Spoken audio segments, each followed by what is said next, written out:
Mga kaganapan sa ating himpilan, ihahatid sa inyo. #PalaNews. Samantala, sa Manila City Jail Female Dormitory na isang BJMP facility sa lungsod ng Maynila, ginanap ang Legal, Medical, Dental, Optical, Jail Visitation and Decongestion Program ng Public Attorney's Office. Tunghayan natin ang mga pangyayari sa report na ito. Hello! Hi! Hi! Hello! Binabati natin ang 727 inmates dito. At binabati ko rin ang ating jail warden, si Ma'am Cece, sapagkat binabalita niya marami ang nabibigyan ng good conduct time allowance. Yes. Ayan, para makauwi agad. Ito ang masayang bungad ng ating hepe, PAO Chief Persida Acosta, sa mga opisyal, staff at PEDLs ng Manila City Jail Female Dormitory. Hatid niya ang tuloy-tuloy na programa ng Public Attorney's Office, ang PAO Legal, Medical, Dental, Optical Jail Visitation and Decongestion Program. Maliban sa free legal aid ay nagkakaloob din ng libreng medical, eye and dental check-up at mga libreng gamot.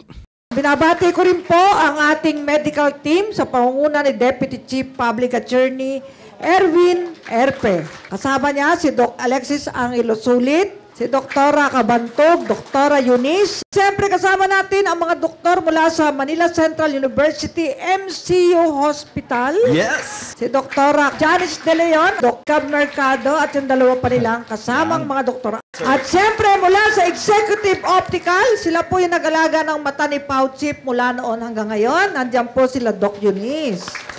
Ayan, may libreng check-up ng mata, libreng salamin at may mga dentista po tayo mula sa De Ocampo College of Dentistry. Sa pangunguna ni Dean Sales at ang ating dental surgeon, si Doc Martino. At siyempre may mga nurses, pharmacy assistants tayo. Ipinahayag naman ni Jail Superintendent Marizen Cece ang kanyang pagkilala sa di matatawarang paglilingkod sa bayan ng ating hepe, PAO Chief Persida Acosta, sa loob ng mahigit 2 dekada. Para po sa kaalaman ng ating mga persons deprived of liberty, 20 plus years na po na nagsisilbi ang ating Chief Honorable Acosta. At nakita naman po ninyo, holistic po yung approach ng ating Honorable Acosta. Hindi lang po sa mga kaso ninyo, yun yung legal, pero kasama na rin po ang medical, optical, at dental. Yan po ay nagpapatunay na hindi po tayo nakakalimutan ng mga nasa labas.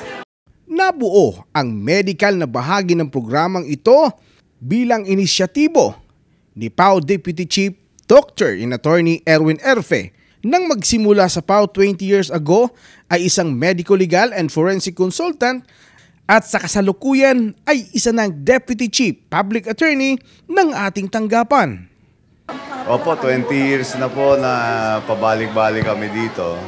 At maganda nga po yung idea na yon na pagsamasamahin ng legal assistance, medical, at ngayon po na-incorporate na natin yung optical, may dental na tayo.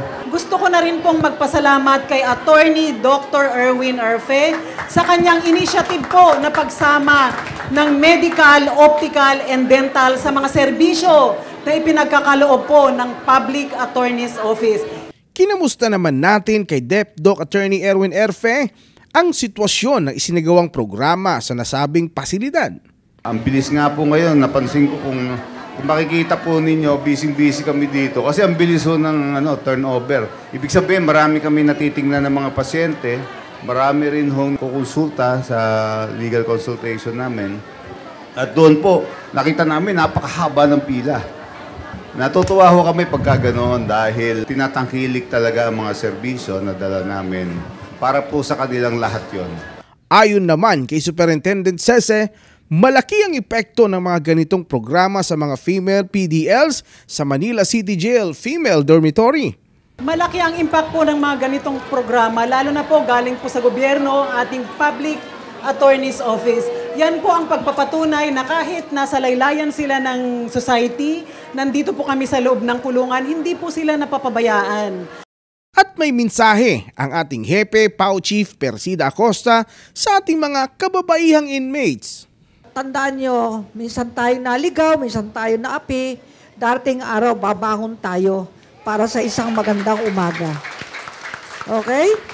Magda-24 na taon na po akong pabalik-balik sa mga detention facilities, mga PDLs, pero nandito pa rin po ang inyong lingkod, Persida Acosta, para sa inyo. We love you! We love you! Persida Acosta, abogado ng masa. Persida Acosta, lingkod ng bayan. Persida may takot sa Diyos, nagmamalasakit sa kapwa. Persida Acosta, Persida Acosta, abogado ng masa. Persida Acosta, lingkod ng bayan.